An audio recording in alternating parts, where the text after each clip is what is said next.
This week on the Analog Circle podcast, we have rumors coming out about the next Assassin's Creed, and Splinter Cell could be showing up later this week. Oh, we are definitely going to discuss that. PlayStation 5 Pro could possibly make you want to play your PlayStation 1, 2, and 3 games just a little bit more if these reports are true. EA has canceled a highly anticipated game, but there is light at the end of this dark tunnel. And is Nintendo having another Nintendo Direct this month? Well, according to reports, it seems to be the case. But all of these stories and a whole lot more can be found here on the eve of E3 season. I am your host, Kiaun Mitchell, and welcome to the show. Welcome. Come on in, sit down and relax, because we got a lot to talk about. And if you're traveling, hopefully we can accompany you to your destination. Now, with that being said, if you want to be a part of listener feedback, you can do it two different ways too, I tell you. You can either call in at 667-284-9057 and let your voice be heard. Or you can email the show, and the email address is simply the name of the show, the Analog Circle Podcast at gmail.com. So without further ado, brothers and sisters, let's get into what we all come here for, and that is the gaming news that went down. Y'all don't understand, man. I am so excited this week. We got the Switch 2 releasing this week. Anyway, you know what? Let's just get into it. Let's get things started with a story that I got from Comic Book. So let's officially get it started with some rumors. Rumor has it is something that only I know. So we know that allegedly Resident Evil 9 is being worked on, but we haven't had Capcom officially come out and talk to us about it, let alone tell us the release date. But according to Andy of Screenfire Germany, Capcom is aiming to release Resident Evil 9 in Q1 of 2026, which, if this is the case, could mean that we could quite possibly see this title at this year's Summer Games Fest, which happens again later on this week on June 6th, which is a Friday. Oh my gosh, it's gonna be insane. June 6th. Now, also, even though Andy doesn't have, his brother doesn't have a track record to speak of when it comes to inside info, but his story has been backed up from a well-known Capcom insider named, his name is Aesthetic Gamer. Now, on top of that, it's also a rumor that says Resident Evil 9 will be going back to its third-person perspective. Oh, man, listen. Resident Evil 9, all I can say about the Resident Evil franchise thus far, Capcom has to be one of the best comeback stories of all time. At one point in time, these guys were so down in the dumps that they were thinking about selling. They weren't going to sell at that moment, but they were thinking about it because things were just so rough for them. I would say that's been quite a while now. We're talking about almost 10 years ago at this point. So we know that they have turned things around so unbelievably well, with Monster Hunter selling just crazy amounts, with the Resident Evil remakes just coming out of the gate. I mean, swinging. Like Trey from Boys in the Hood, these jokers came out swinging, but they wasn't swinging at air. They was actually connecting with the punches that they were throwing.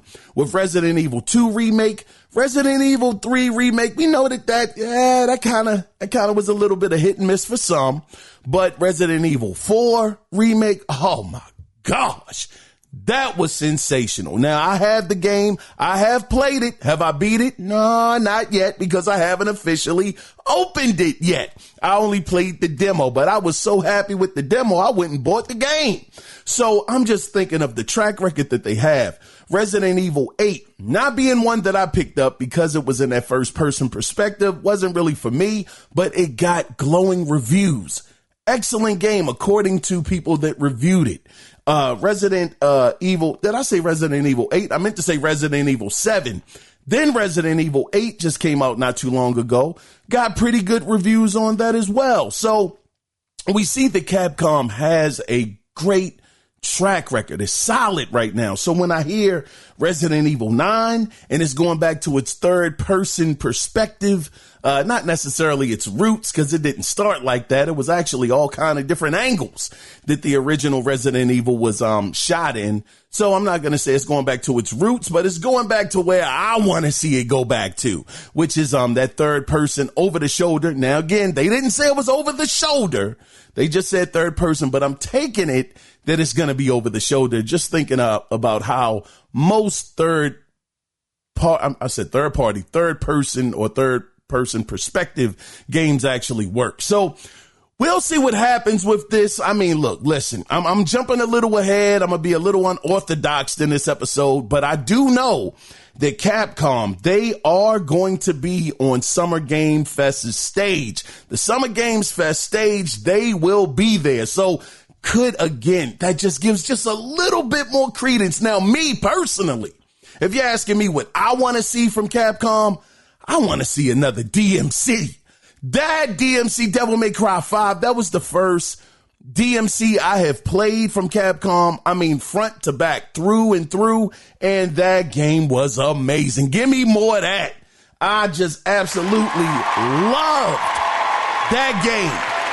That game was sensational. So hopefully, along with Resident Evil 9, maybe we get some DMC action, but only time will tell, but we won't have to wait long. Let's get into the next story that I got from Game Rant. Now, like I was saying, speaking of Summer Games Fest, it's also a rumor. Matter of fact, this isn't even a rumor anymore. This is actually official. But at the time when I wrote this, it was a rumor going around, making its rounds, that Sony could be in attendance at the event, showing off multiple games at the event. And matter of fact, they're going to be there. I mean, that's all you need to know. It wasn't a report, but it was a report, but they were in there saying that they are going to be at Summer Games Fest. They are actually another one of the companies that are inside. They actually sent out a tweet, Summer Games Fest. They sent out a tweet and they had 60 plus people that are going to be there. Well, not people, companies that are going to be there, which is their biggest amount of people. I keep saying people, companies that are going to be at the event. And Sony was in there along with multiple others. So that got me excited because we still haven't got an official word from PlayStation that they're going to be doing anything at the E3 season festivities. Now, it is a rumor, and we all know that rumors, you got to take them with a mustard seed of truth. It is a rumor going around saying that they are going to have a state of play sometime this month. Now, when that's going to be, who knows if it's true? Who knows if that's even the case? But that is the rumor so far. It being June 1st, which is 5 days away from Summer Games Fest happening. We have not heard anything yet. But the good thing is that with Sony being there, it gets me excited. Do we see the Heretic Prophet? Do we see, oh my gosh, can we possibly see Wolverine? At this point in time, we have been waiting for this game almost 4 years and we have had nothing. Matter of fact, Insomniac was out there again on Twitter talking about some kind of robots they don't go to sleep or whatever they was talking about. I don't know. People were like, man, what about that Wolverine? What's up with that Wolverine? No. Joker said, man, we're going to show it off eventually. You know, when we get ready.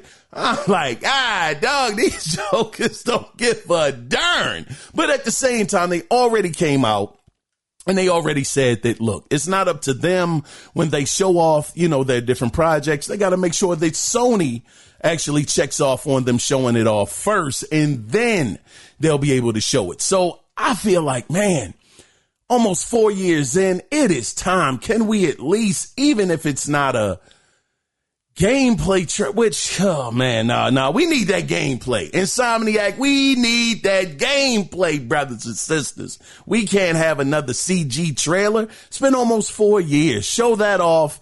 I'm sure all of us will be happy as long as it looks good. And with Insomniac's track record, they have a fantastic track record, as far as I'm concerned. Others, it may vary.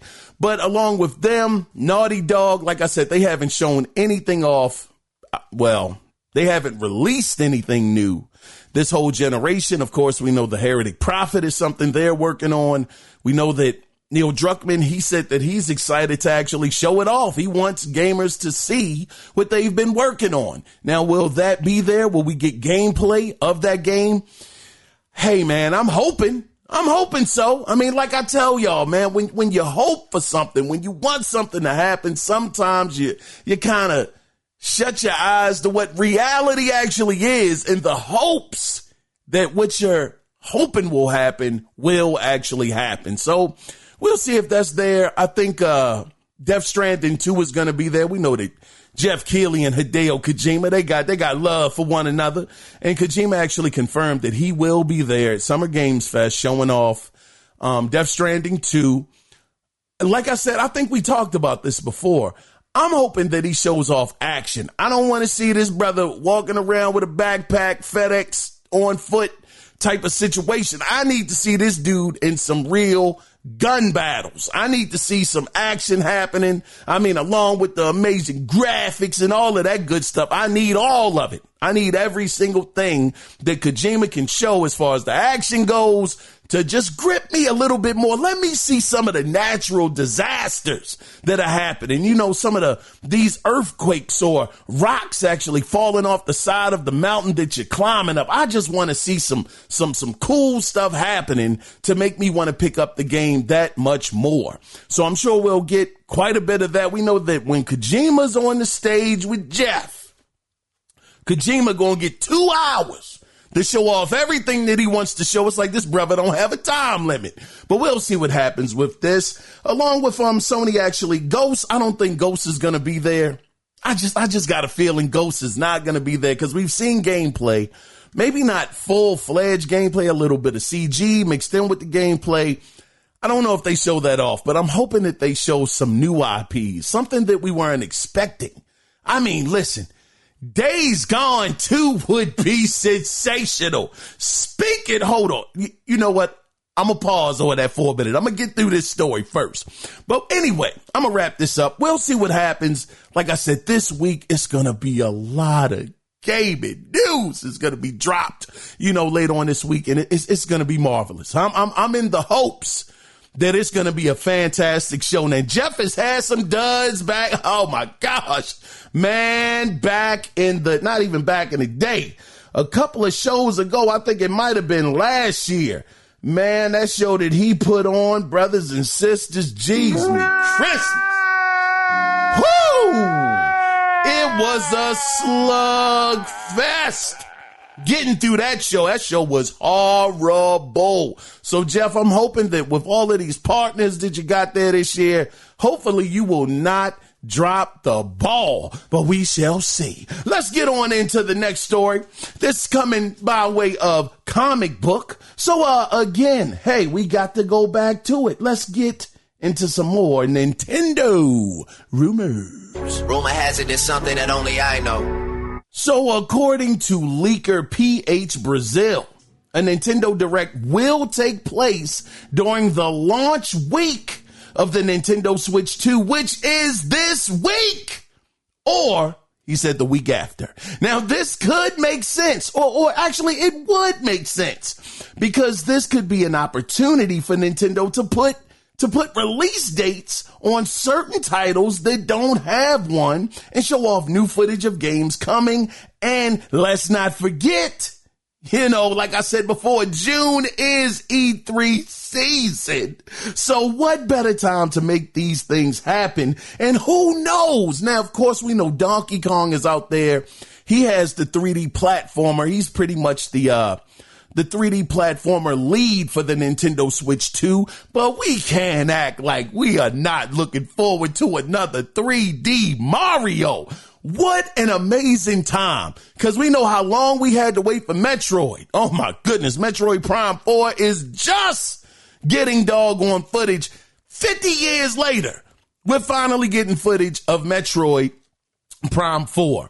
What better time? I mean, Nintendo, look, I know you got some games coming, but you gotta keep the momentum going. This thing is $450, man, forget that. This is $500. $500.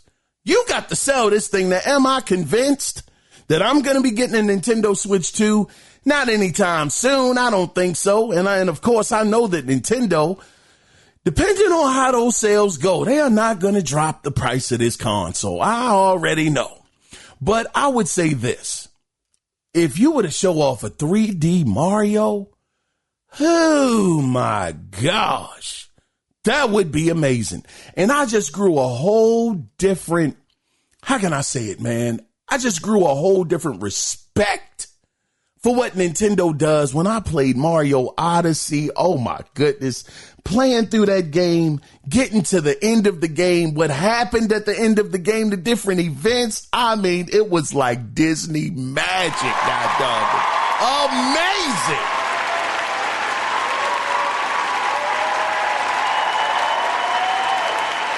I want to be a part of something like that again. It was great.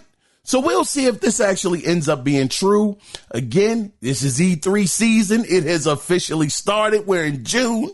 Like I said, later on this week, Summer Games Fest. Nintendo could somewhere in between there have a direct, and it would just go with the flow of how things used to be. Oh, man, E3 used to be magical.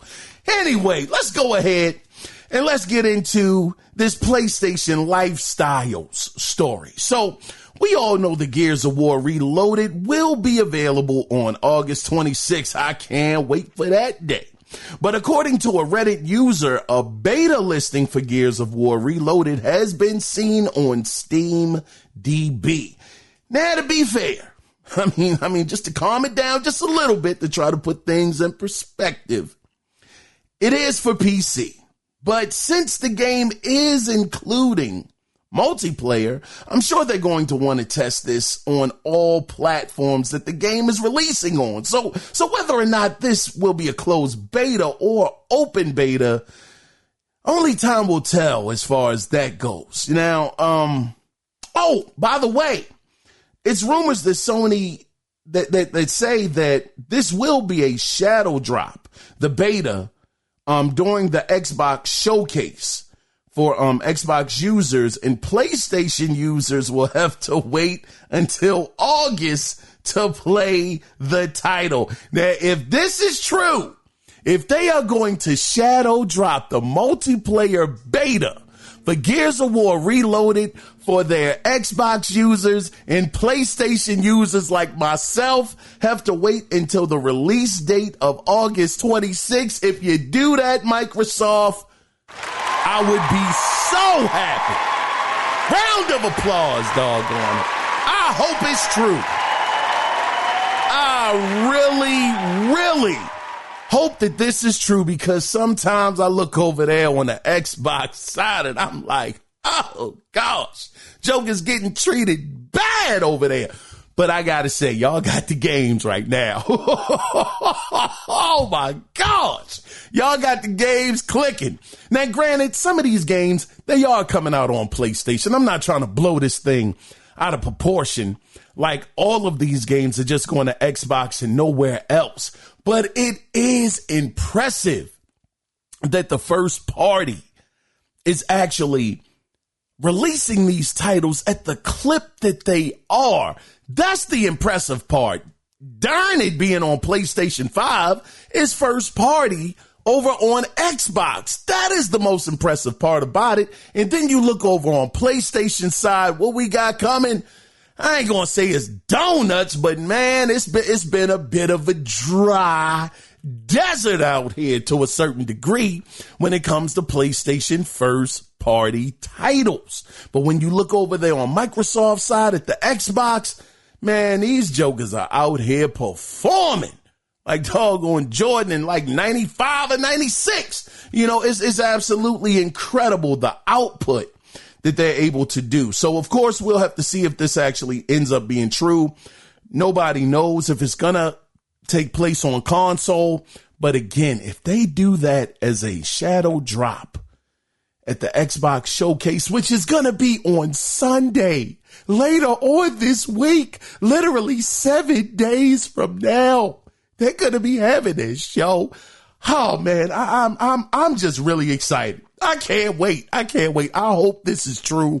I want Xbox fans to get a W. Y'all been getting W's lately. Don't get me wrong. I'm not taking away anything that has been done thus far. Some of these shadow drops this year have been incredible, to say the least. That Ninja Gaiden shadow drop was dope. And Oblivion Remaster actually dropped as a shadow drop too. God dog. Man, oh man. Yeah, y'all been getting the business over there. Xbox players have been getting the business in a good way, you know, when it comes to all of these games releasing. But anyway, let me go on and move on into the next story, you know, because I'm going to try once again to get y'all out of here on this eve of E3-esque events happening. But the next story I got here, I actually got it from IGN. Oh, man. Now, this one right here, this is a bit of unfortunate news. So actually, we got some bad news. From EA. Now, their planned Black Panther game has been shut down. And so has Cliffhanger Games, who was the studio developing Black Panther. Now, EA Entertainment President Laura Meal had this to say, and I quote, "These decisions are hard. They affect people we've worked with, learned from, and shared real moments with. We're doing everything we can to support them, including finding opportunities within EA where we've had success, helping people land in new roles." End of quote. Now, IGN did ask EA how many people would be affected by this layoff, but EA, they declined to comment on that situation. Now, despite this bad news, now this is where a bit of the light at the end of this dark tunnel, you know, actually starts to shine through. EA did say they will continue investing into Motive's Iron Man project as well as the third Star Wars Jedi game. So at least it's not a complete failure. Yes, Black Panther, a lot of people, including myself, were definitely looking forward to seeing what they would be able to do with this game. But I will say it's another bit of some light at the end of this story as well, because we can't forget Marvel 1943 is also going to be releasing next year. And who is that going to be starring? Black Panther. And it looks amazing. Also, you got Captain America. Him and Black Panther are going to be going at it with each other. Then you got two other, I'm not sure if they're going to be lead characters, but, you know, secondary characters that are going to be in the story as well. I think that, look, EA might have looked over there. Now, I don't know if this happened or not. Who the world knows? But maybe they looked over there and saw what Amy Hennig had going on with Marvel 1943, Sundance. I think that's going to be by Sundance Games. Is actually, I believe they are the publisher on this one. Not 100% sure, but maybe they looked over there and they said, golly, man, that game looked pretty doggone good. How can we compete with that? Somebody might have said, I don't know. I don't know how we do. How do we? And maybe they said, look, before we get too deep into production, before we put too much money into it, let's go ahead and let's just cut our losses and let's just move on. Of course, that is all hypothetical. I'm making that up in my crazy mind.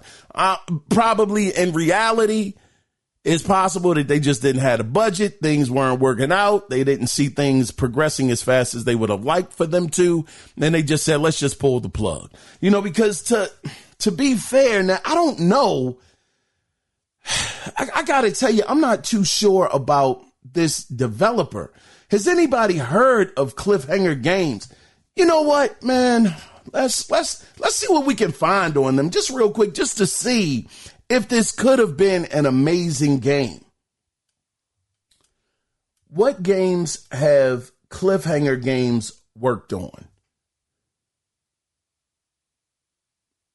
Unfortunately, Cliffhanger Games, an electronic art studio, was recently shut down. They were formed in 2023 with the specific purpose of developing a third-person, single-player Black Panther game in collaboration with Marvel Games. Oh, man. This was their only announced project, and it has since been canceled with the closure of the studio. While the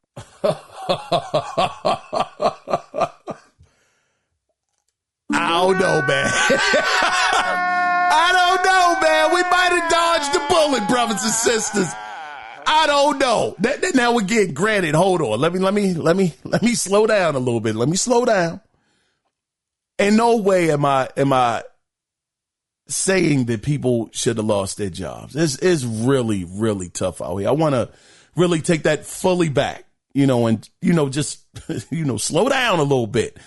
I'm not saying that it was a situation where they deserve to have this happen.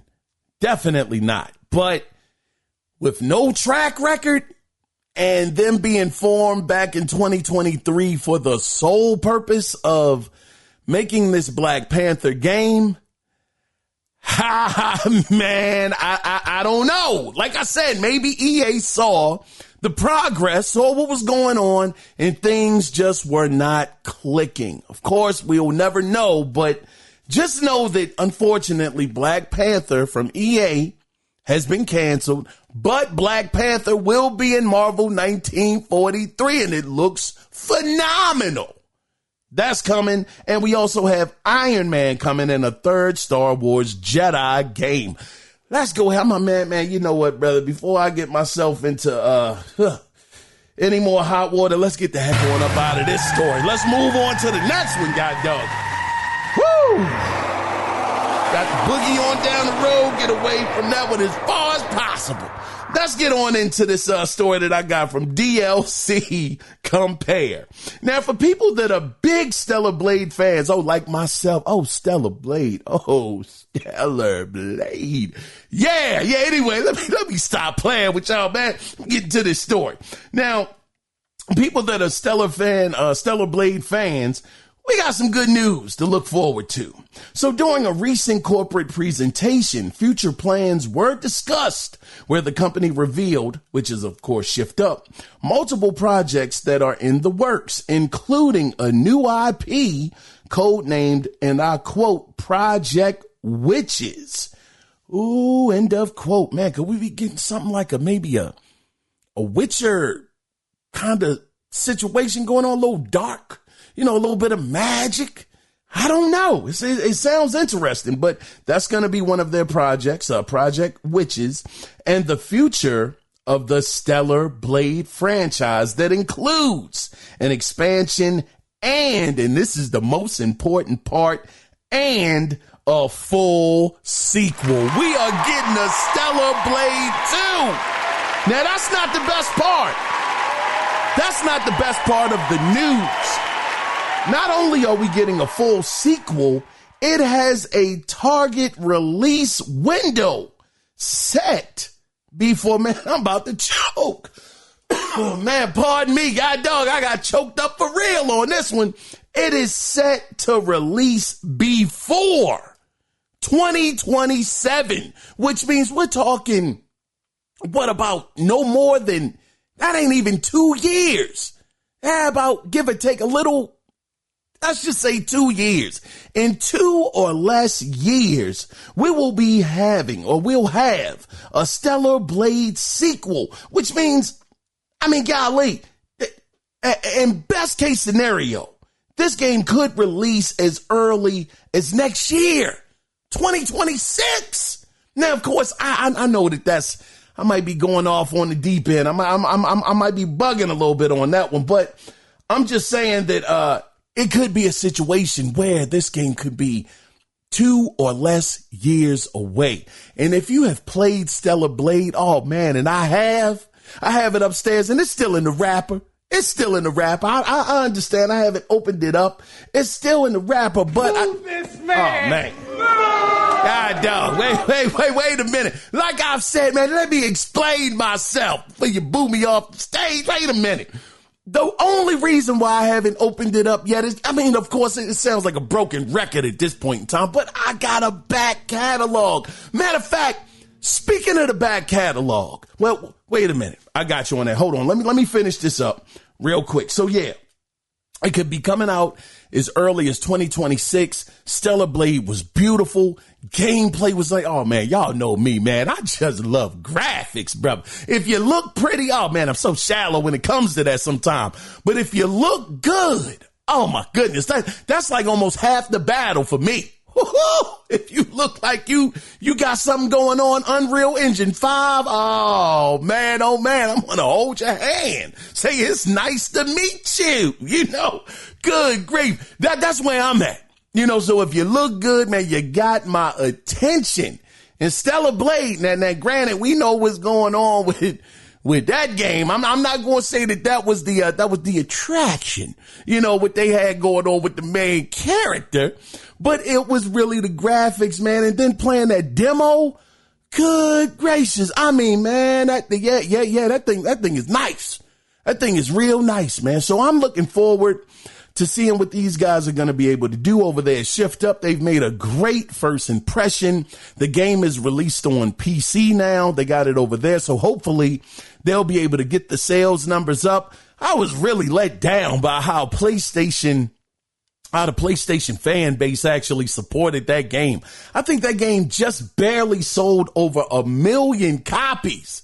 Over 1 million on a fan base that's on a trajectory to be almost at 80 million. Let's get the official numbers real quick. How many copies did Stellar Blade sell? Oh, that was the wrong thing. No. How many copies did Stellar Blade sell? There we go. As of June 2024, developer Shift Up announced that Stellar Blade had sold over 1 million copies since its release on April 26, 2024, as a PlayStation 5 exclusive. More recent reports from February 2025 indicated that Stellar Blade had reached 2 million units sold.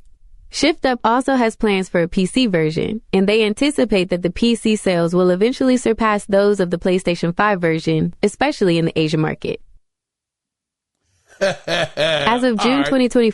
So they got 2 million and that's good. I ain't giving no applause for that. Y'all should have done better with that doggone support of Stellar Blade. Now, granted, if it's not a game that you want to play, that's one thing. But golly, just 2 million out of even 70 million PlayStation 5s on the market, only 2 million? What's that, like 2%? I'm terrible at math, but is that even 2%? Oh, man, good grief. Anyway, we're going to move forward. Stellar Blade 2 is coming. Hopefully that game, usually the sequel does do a lot better than the original in most cases. So hopefully that'll be the case for Stellar Blade 2. Hopefully they'll see 6 million, 7 million copies, but only time will tell. Let's get on into the next story, brothers and sisters. You know what? Before I get into this story, I got to tell y'all about this. Goodness gracious. Man, brothers and sisters, I finally finished Days Gone. Oh my gosh. Days Gone is a master. You hear me? A masterpiece. A masterpiece of a game. My God. Oh my goodness.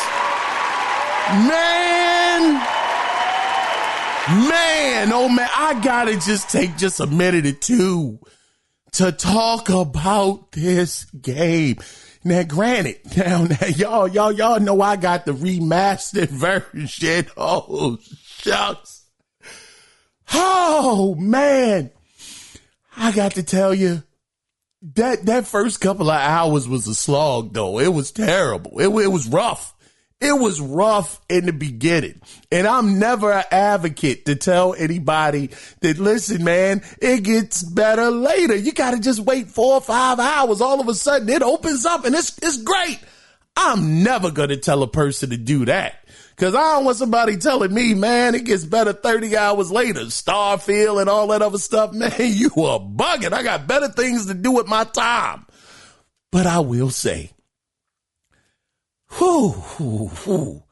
as I stuck with that game and I saw the way that story was playing out, I don't give a doggone what anybody says. They could say the story was basic. They could say they didn't like the story. The story was cliche. I don't give a darn what anybody else is saying. When I was looking at that story play out, it took me, man, the story took so many twists and turns. It was multiple times as I played that game. I said, this could have ended right here. And it would have been great. It would have been a great ending. And it just kept going. It kept going. Now, some people can say it was terrible because it was so long. I racked up at the end of the playthrough of that game. I had 54 hours. 54 hours in that game. And I'm telling you, I did bare minimum side missions. That was pretty much all story that I was playing through for the most part. And God, dog, man, the gameplay, the physics, the physics. Y'all know I am a fool when it comes to physics in a game. Oh my goodness, I'm putty in your hands. It was times I would throw grenades and the body, boom, would blow up and it would be a wall right there. When the body would blow up into the air, it was so realistic that the body would topple over the wall and it would do it in ragdoll fashion. It was so amazing. So amazing. This game, I know that this game is not the game that released on PlayStation 4 at launch. I saw those bugs. I had it during the PlayStation 4 era. It definitely released in a rough state. Even on the PlayStation 5, it's still some glitches that are in the game. But I understand back then it wasn't running at 60. It just wasn't smooth. And Sony Ben didn't take the time out to really get it to where they needed it to be. But I'm telling you, if this game had released in this state that it's in now, back in, 2019, I think, man, we got a whole different conversation. This game is massive when it comes to the open world, the different missions. I'm going to tell you something. Now, I know I'm going out on a limb with this one. I know it. But man, when we are talking about story, I mean graphics too, but mainly story. Y'all know how I feel about The Last of Us Part 2. Greatest game of last generation and one of my favorite games of all time. In my top 5 list of all time greatest games ever made for me. When I tell you, brothers and sisters, the day's gone. No, it's not better than The Last of Us Part 2. No, but it is nipping at their heels. I mean, Sony Ben is really nipping at their heels with their storytelling. I understand where the criticisms came in when the game first released, but man, what a heck of a turnaround. 6 years later? This game is a masterpiece, and I stand on that. It might make my top 10 greatest games of all time list. I mean, it could very, very well be in there because just that story, the characters, the gameplay, oh man, the physics, the Horde. Oh my gosh, the Horde brings a whole different dynamic to the game. The way you got to strategize to kill. Anyway, this is not, man, I wasn't supposed to go on this long. Pardon me for the long rant about Days Gone, but I will say this. If you can get the game at a price that is fit for you, get it. I would recommend getting the remastered version. Now, y'all know at first I wasn't all that high on the remastered version, but they did make a couple of tweaks. The controller does feel good. It does feel good now when you're riding the bike and, you know, the triggers and all of that stuff. But if you're just solely there just for the game, you don't care about the haptic feedback or anything like that. You know, the 60 frames is going to be on the PlayStation 4 version if you play it on the PS5. So I'm not going to recommend you get the $10 upgrade to you because it might not be worth it. But for me, I felt like it was worth every last cent of my $10, including the different modes that you get. Yeah, I would recommend it. I would recommend that you get the remastered version because you get extras with that. But if I had to give this game a score, man, brothers, I got to tell you, man, this game has got to be like a 9 out of 10, a 9 out of 10. And I'm not taking it back. 9 out of 10. This game was sensational. And again, I'm not going to tell anybody to slog through that first 4 or 5 hours. But if you can stomach it, get through it, it's a heck of a ride, man. Heck of a ride. Anyway, let's go ahead, man, and let's get into the next story. And this is very fitting because it's PlayStation related. And I got it from Comic Book. So PlayStation has something very promising on the horizon if it's true. Now, to be fair, it is coming from a reliable source, which is Moore's Law is dead. Excuse me. But before we get into his report, I just remembered this. I would be remiss if I didn't mention the good brother, Hip Hop Gamer, because he talked about this years ago. What Moore's Law is talking about today. So what am I talking about? Well, we know the PlayStation 5 Pro has this thing that they call PSSR, which stands for Spectral Super Resolution, which is an upscaling technology. And right now, the PlayStation 5 Pro requires a base resolution of 864p, which means it won't work with any games that are 720p or lower, which of course is the total back catalog of the PlayStation 1, PlayStation 2, and PS3 games. But according to Moore's Law, and this is when it gets very interesting, according to Moore's Law, Sony is preparing an update to PlayStation 5 Pro PSSR that will allow it to upscale these lower resolution games, which means all of your PlayStation 3, PSP games, PlayStation 1 games, PlayStation 2 games will look and run better on your PlayStation 5 Pro. Essentially. Now, as always, take these rumors with a mustard seed of truth. But could you imagine? Now, when I read this report, I said, whoa. So now they can actually give you, well, they ain't giving us nothing, but now you'll be able to buy PlayStation 3 games on your PlayStation 5, PlayStation 3 games that were held back by the Cell processor, which was a nightmare for most developers to develop on. Saying to myself, how the world did they come up with a workaround for that? That makes me a little skeptical. I don't know if they're going to be able to do that, but I'm hoping it's true. PlayStation 2 games, PlayStation 1, being able to have the full Monty of all generations of PlayStation be on one PlayStation 5 Pro, all of these different titles at once. I'm sure it's not going to be every single title, select titles, I'm sure. But just to have that kind of backwards compatibility would be incredible. And just the fact that you would be able to have these games run at a higher resolution, run smoother, run better than they used to back on their older hardware.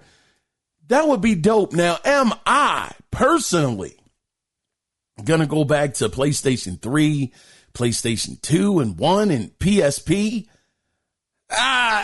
Probably not. Absolutely not. I'm actually looking at my PlayStation 2, my original PlayStation, and my PlayStation 3 up on my shelf, and I have zero desire to even hook any of them up to play some of my older games. So am I going to go backwards and play these?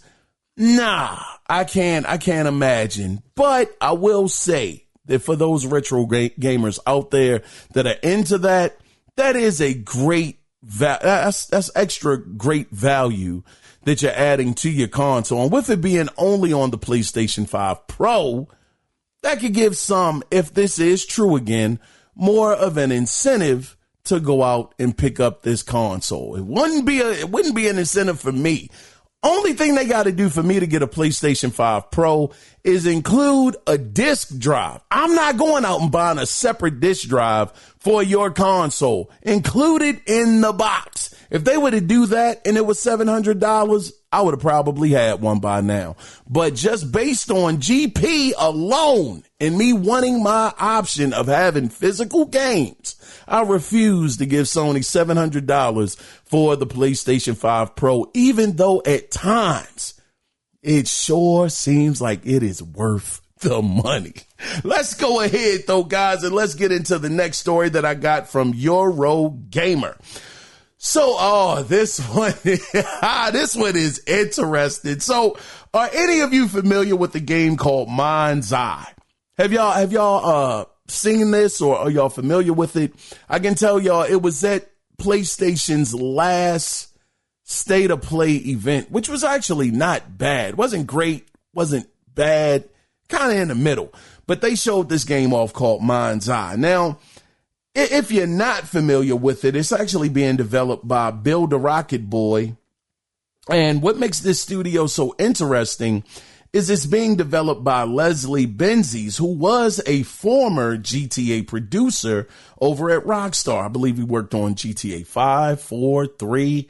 I think he worked on Red Dead Redemption, the Red Dead franchise as well. He was over there for a long time, touched quite a few projects over there at Rockstar. So when people heard that this was his studio and he was one of the guys behind this, of course, it brings the game to a different level. Like, oh man, so this could actually be something. Now, since the previews for the game have released, now maybe y'all are familiar with the previews of this game.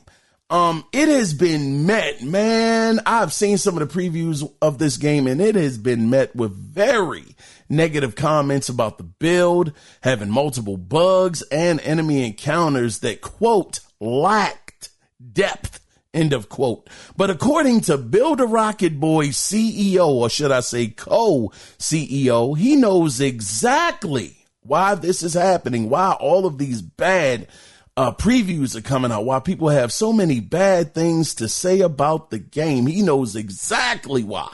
He says because people are getting paid money to do so.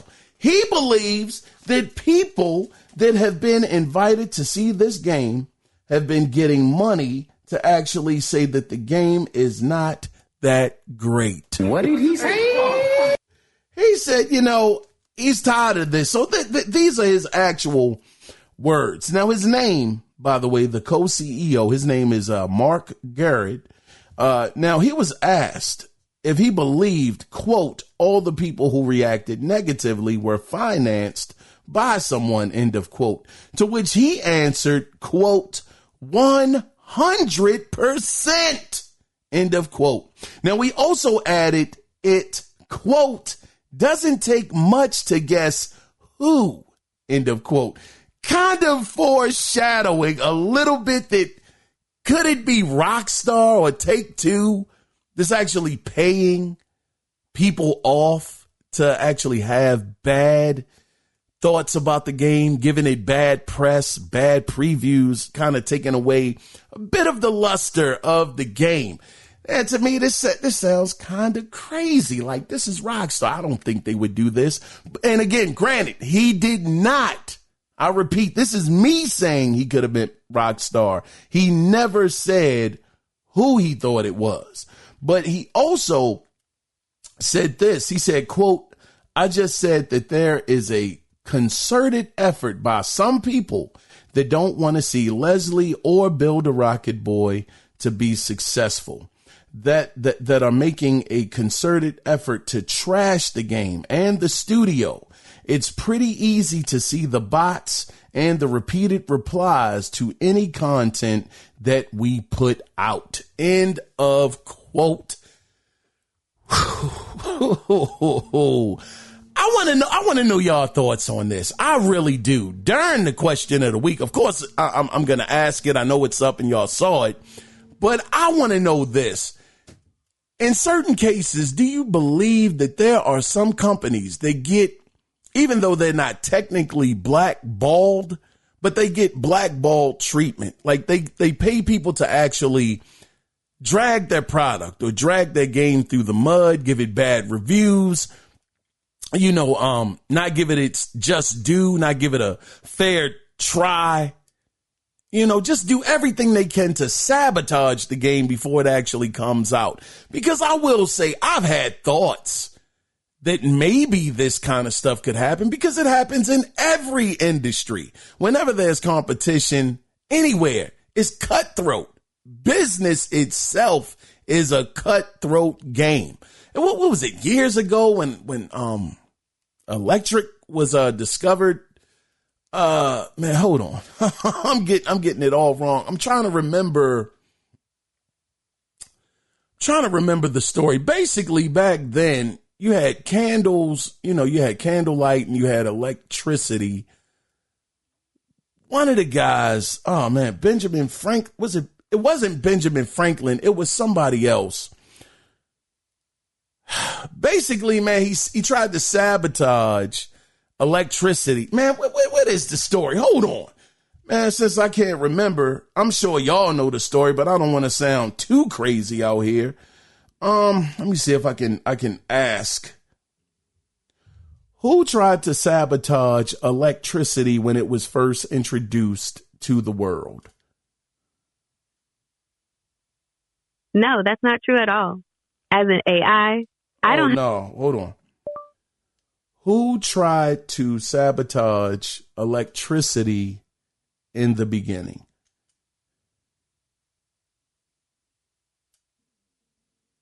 Hold on. The concept of sabotage in the early days of electricity is most closely associated with the War of the Currents, the intense rivalry between Thomas Edison, championing direct current DC, and Nikola Tesla and George Westinghouse, advocating for alternating current AC. While it wasn't outright physical sabotage of electrical infrastructure in the modern sense, there were definitely efforts to undermine the opposing technology, primarily through public fear-mongering. Thomas Edison, whose company had heavily invested in DC, launched a fierce propaganda campaign to discredit AC. He claimed AC was inherently dangerous and publicly staged demonstrations where animals, including an elephant named Topsy, were electrocuted with AC to highlight its supposed lethality. He even promoted the use of AC in the electric chair, hoping to associate AC with death and danger. That's what I was saying. So basically, I had it all messed up. Oh man, I had the wrong people and everything. But just that alone, back then, trying to do fear-mongering tactics. All of these things have happened since the beginning of business. So to say that it would be above Take-Two to actually take shots at a guy that was formerly employed, through them.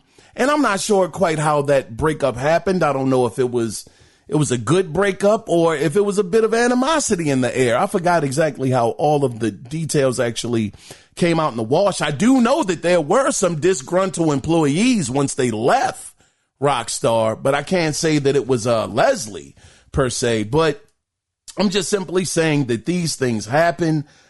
I think it's possible. Now, whether or not it's Rockstar, I don't know, but I don't put it above them. That, hey, they see that this guy, who used to work for them has a game that's similar to Grand Theft Auto. No, we don't want to see him win. Put some money out there. Make sure that y'all can sabotage and say bad things about it as much as possible. But we know that this game is coming up very soon, 9 days.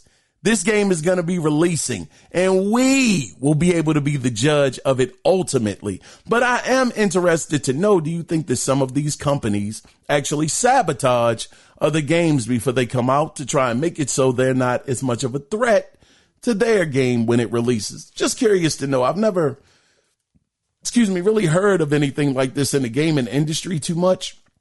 So I'm curious to know your thoughts. But, yeah, we'll see what happens.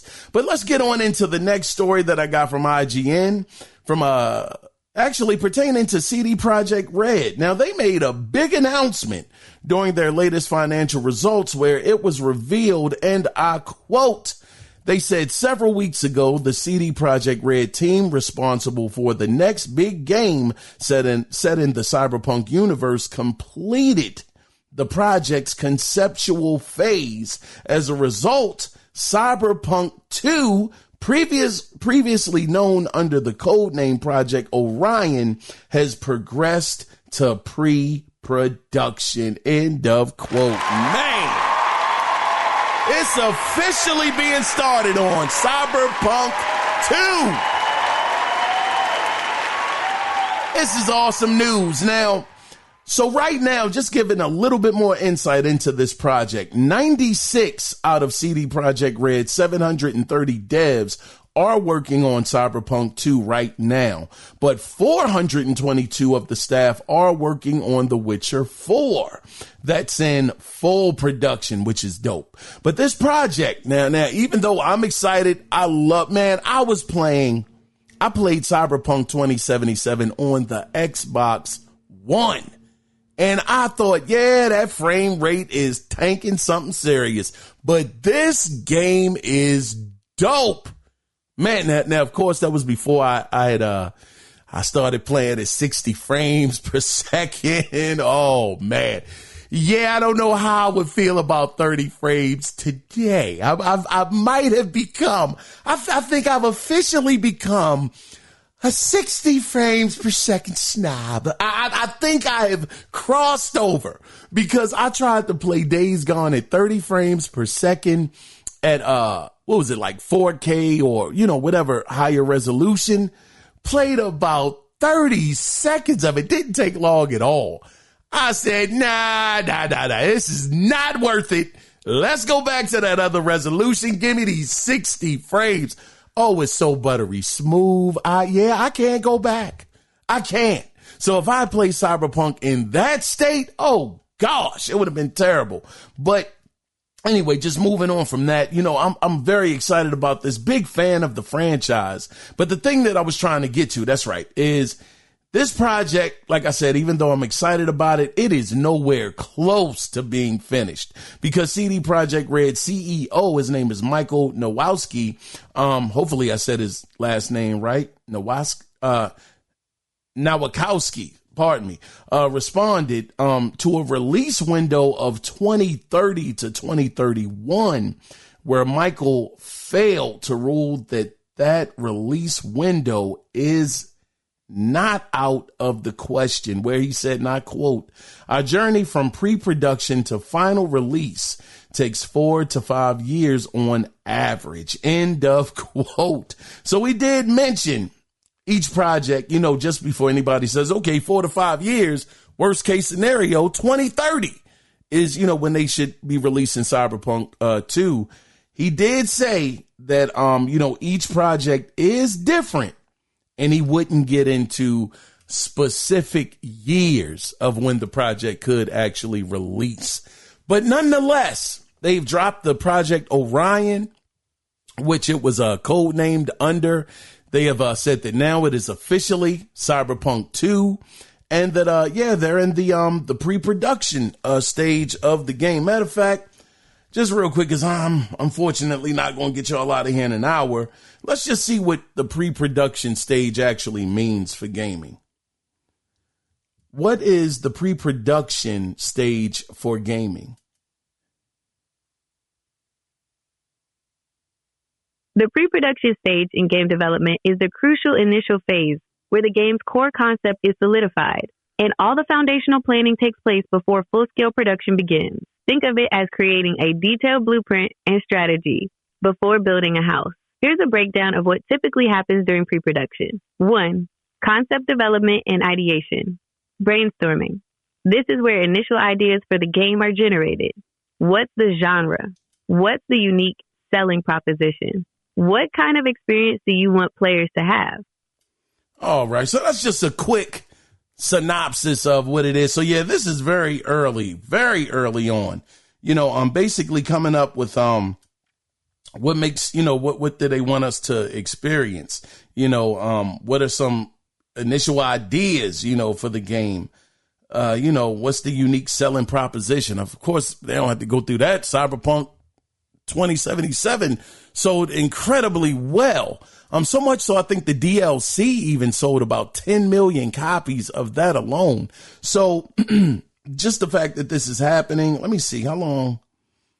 It doesn't really say. It goes through a whole bunch of other things, but just know that it's early on. It's in pre-production. That's a good thing.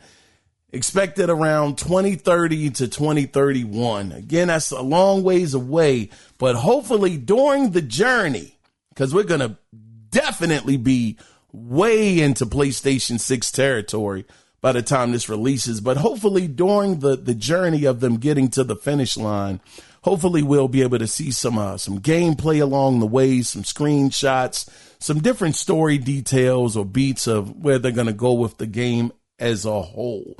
But again, it's in pre-production, which is always a good thing.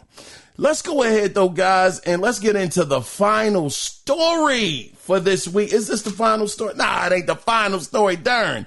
Well, this right here was actually just a repeat of something I said before, talking about PlayStation being at Summer Games Fest.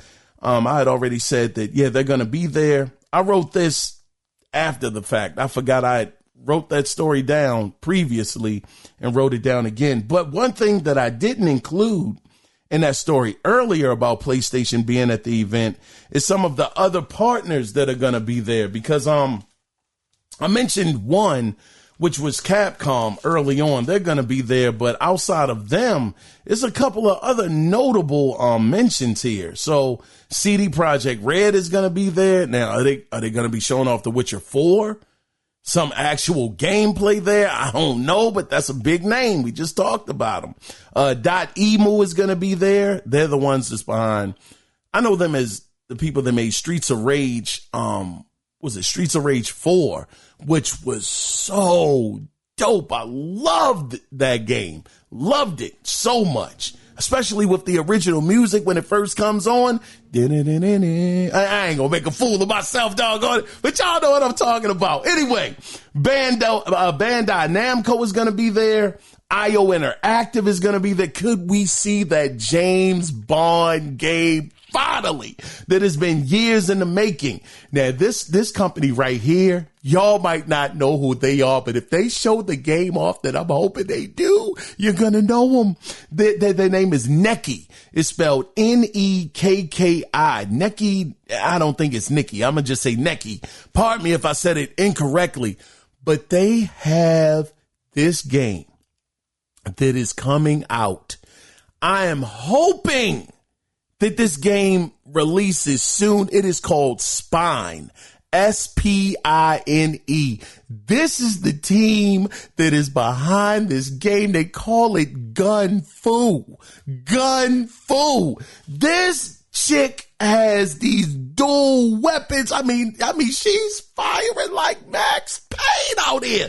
She's doing kung fu with the guns, kicks and roundhouses and all kinds of stuff, flips.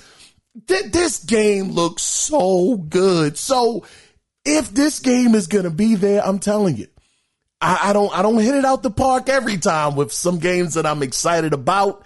I miss a couple times. I miss quite a bit. Sometimes I actually missed, but I'll talk about that in a minute. But if this game is there, it's supposed to be releasing this year. I'm hoping it makes the date, but just remember that name, Spine. Game looks so good, man. Nintendo was going to be at this show, which is interesting. I mean, we were talking about a Nintendo Direct. I don't know. Maybe they do something here. Who knows? You got Sega that's going to be there. Supermassive Games. One of my favorites. They got that game coming out. That horror looking game, man. It looks like The Thing is coming after you. Looks crazy. I can't think of the name of it, and I'm not going to hold y'all up for the sake of time. Square Enix is going to be there as well. You know, just to name a few. Now, what are they going to be showing off? I don't know. Another Kingdom Hearts. Maybe. It's been rumors about that being out there somewhere. A new Kingdom Hearts. We'll have to see. But this week is gonna be amazing. I'm really, really looking forward to it. It's a lot more other players that are gonna be there, but that is just a handful. Anyway, that is the end of the gaming news this week, which brings us to the question and the final section of the podcast. And like I said before, I know y'all saw the question already, and I appreciate y'all for being here. But let's officially get into it. So what games, and now this is going to be a bit for the future. I know I'm reaching a little bit with this one, 7 days from now. But what games excited you at Summer Game Fest 2025? I want to know what games got you excited. Because this is the thing. Next week, I don't think I'm going to have an actual regular show like this next week because, man, Xbox is going to be on the stage next week. I can't wait. That's going to be the show. That's going to be the highlight. So after we finish going through that next week, I want to be able to include your answers to what games got you excited during Summer Games Fest. I really, really want to hear from you guys. I do. Like I said, I'm hoping that Spine is there. If that game is there, oh my goodness, I'm going to jump up out of my seat. And such excitement if that game actually shows up, along with various others. I mentioned them. But anyway, if you do want to be a part of the conversation, hold on. Wait. Before we get to the end, I do want to mention, I said I was going to mention it. I'll make it real fast. I just picked up the game that I told y'all about when I was telling y'all I definitely miss on some games that look really, really good. It's hit and miss sometimes. I missed with Outlaws. I thought Star Wars was going to be a fire hit for everybody. I loved it. Others didn't. I don't know. Maybe my judgment is off. I don't know what's going on with me lately. But the other game that I wanted to mention real quick was Deliver at All Cost. This game right here, oh, shucks. I had really high hopes for this game, real high hopes. And I will say thus far, it's not a bad game. It's $30.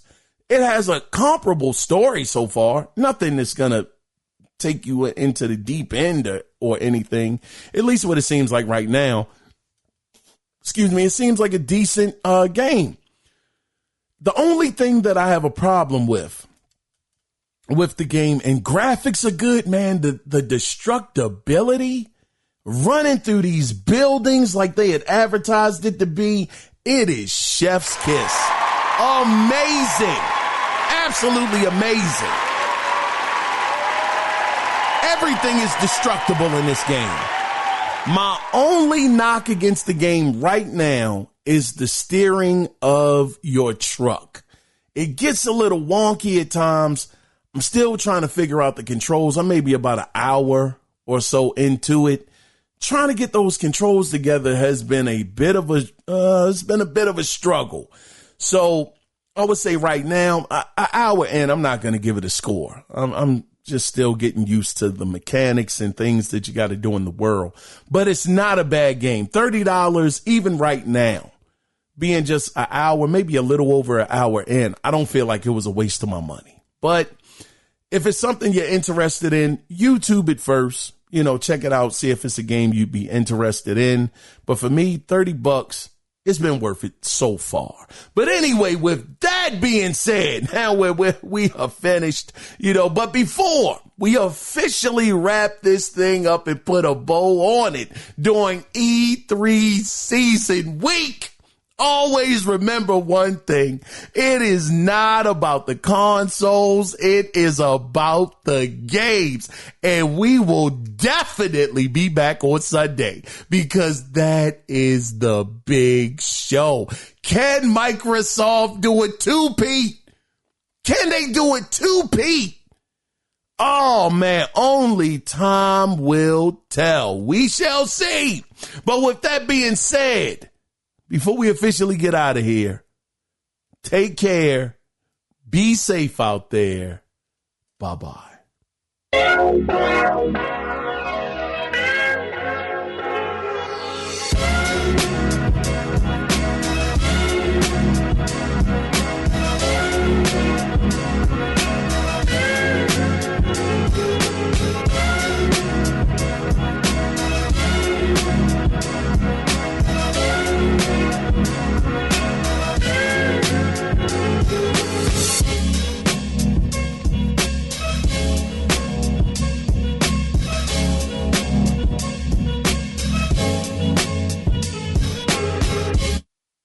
Hold on, man. I done messed up.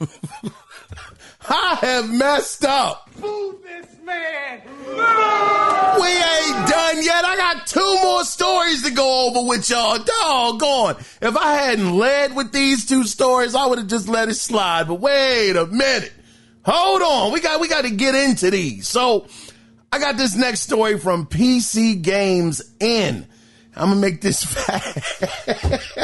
Oh, shucks. I looked at my book. I said, oh, wait a minute. We got to go back.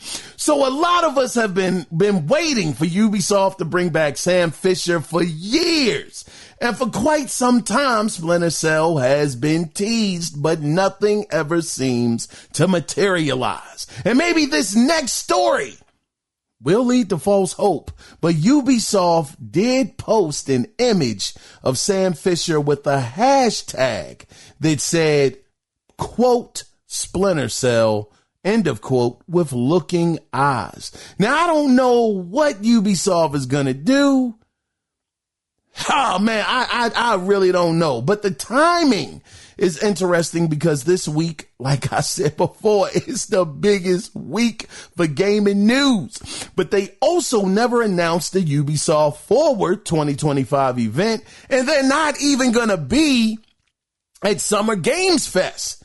So I don't know where they would announce this or what event they would have, but it's interesting because if you're not having your own show, you're not going to be at Summer Games Fest. You're talking about, showing the picture of Sam Fisher and saying Splinter Cell. What does that even mean? Are you going to have some kind of event just out the blue or what? I don't know. I don't know about this. But anyway, the one thing that is interesting as far as the timing goes as well is that this game was started. The development started back in 2021 for the Splinter Cell remake. So you're talking about pretty much 4 years later. It is definitely a possibility that this game could show up. But at what event is PlayStation having a State of Play event sometime this week? I mean, I don't know. Will it? Oh, shucks. I got it. if this game is going to show up on anybody's stage, do you know where it would make the biggest impact? And y'all know exactly where I'm about to go. If this shows up on Xbox's stage, golly, that would be monstrous. Absolutely incredible. Because that's where it got its start.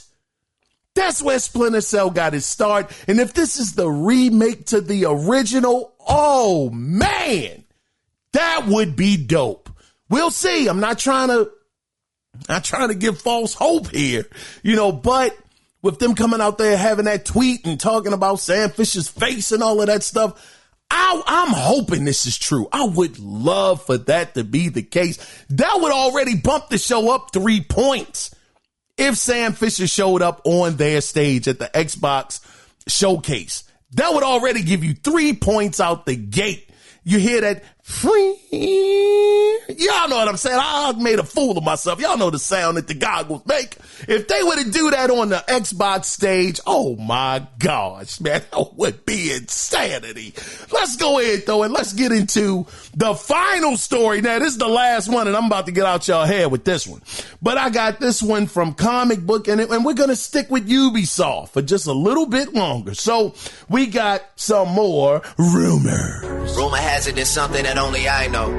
Now, these rumors are about the next Assassin's Creed. Now, the code name for this project is Hex, and it was teased to be a, quote, very different type of Assassin's Creed experience, end of quote. So according to the leaker, the game stars a female protagonist named Elsa, who was out for revenge after her mother was executed under the suspicion of being a witch in, quote, the witch trials, end of quote. And to this point, the game is said to have a, quote, dark, haunting tone, end of quote, which could be what Ubisoft meant by saying that this is a, quote, very different type of Assassin's Creed experience, end of quote. Man, this sounds like some dark Dungeons and Dragons type of situation right here. Talking about man, what's this thing called? The witch, what? The witch trails or trials? Man, yeah, the witch trails. Man, that sounds a little interesting, a little bit darker. Ooh, I wonder how would that work out? You actually have like a setting almost like The Witcher, Dungeons and Dragons type of situation. I don't think we've ever had that kind of Assassin's Creed, have we? I don't think so. That could be very, very, that could be something. But anyway, I've wasted enough of y'all time. Didn't want y'all to have to come back, but I had to get those off. I had to get those two off because I led with those. But now, that is officially the end of the gaming news this week. I'm going to see y'all on Sunday. We are out.